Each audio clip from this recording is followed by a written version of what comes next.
Okay, so this is video 2 of the Cambodia series. There are lots of beautiful, happy, just wonderful scenes in Cambodia that you will see in the following videos. This video is not one of them. This video continues with some of the background that I told you about in the last one, about the occupation by the Khmer Rouge from 1975 to 1979.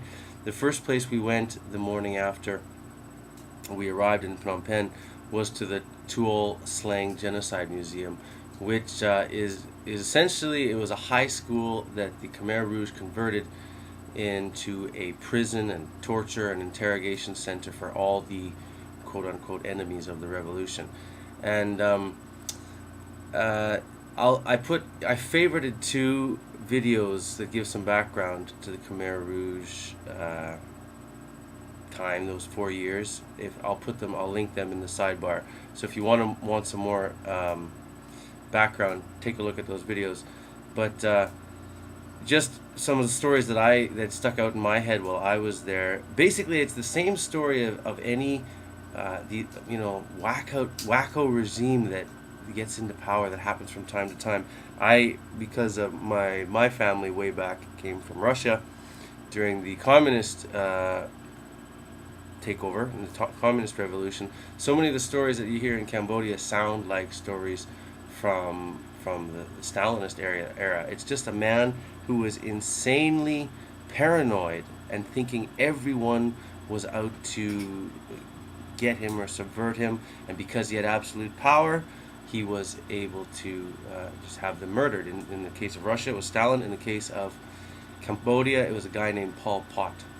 And so Pol Pot was the supreme leader, and he was paranoid, constantly paranoid. So not only the enemies, his main enemies, which were the Cambodian people generally, who he put into massive work camps for 4 years, even any members of his staff or any members of the Khmer Rouge itself who he distrusted would be sent to be tortured and killed. And a lot of the people, some books I read said most of the people who ended up in this particular genocide or this particular prison were members of the Khmer Rouge regime who fell out of favor with Pol Pot. So there's even one story actually at the end of Pol Pot's reign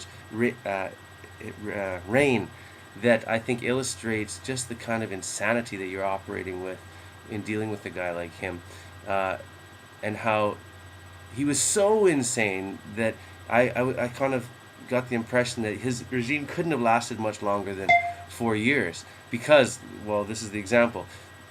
He became distrustful of his soldiers, of his commanders on the eastern border, on the eastern part of Cambodia, who were protecting against the Vietnamese, because at the time the Russians were supporting the Vietnamese communists and the Chinese were supporting the Cambodian communists, the Khmer Rouge. So you had kind of within the context of the Cold War with US and communism, also the communists were at odds with each other. And so Pol Pot, distrusting his Eastern Guard, had 100,000 of his soldiers there murdered, which essentially paved the way for the reinvasion, basically for the Vietnamese to take over Cambodia and move into Phnom Penh and end the Khmer Rouge regime. So his insanity wasn't even strategic. It was just insane paranoia, but that's the characteristics of what this regime was all about and what this country's been through. So anyway, you'll see one old man who's an actual survivor of this prison. He's been on CNN on a number of news shows because there were not very many survivors, and you'll see him in this video as well. So check it out.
đây là phải chờ suy bây giờ cả một ăn lạc được Core control.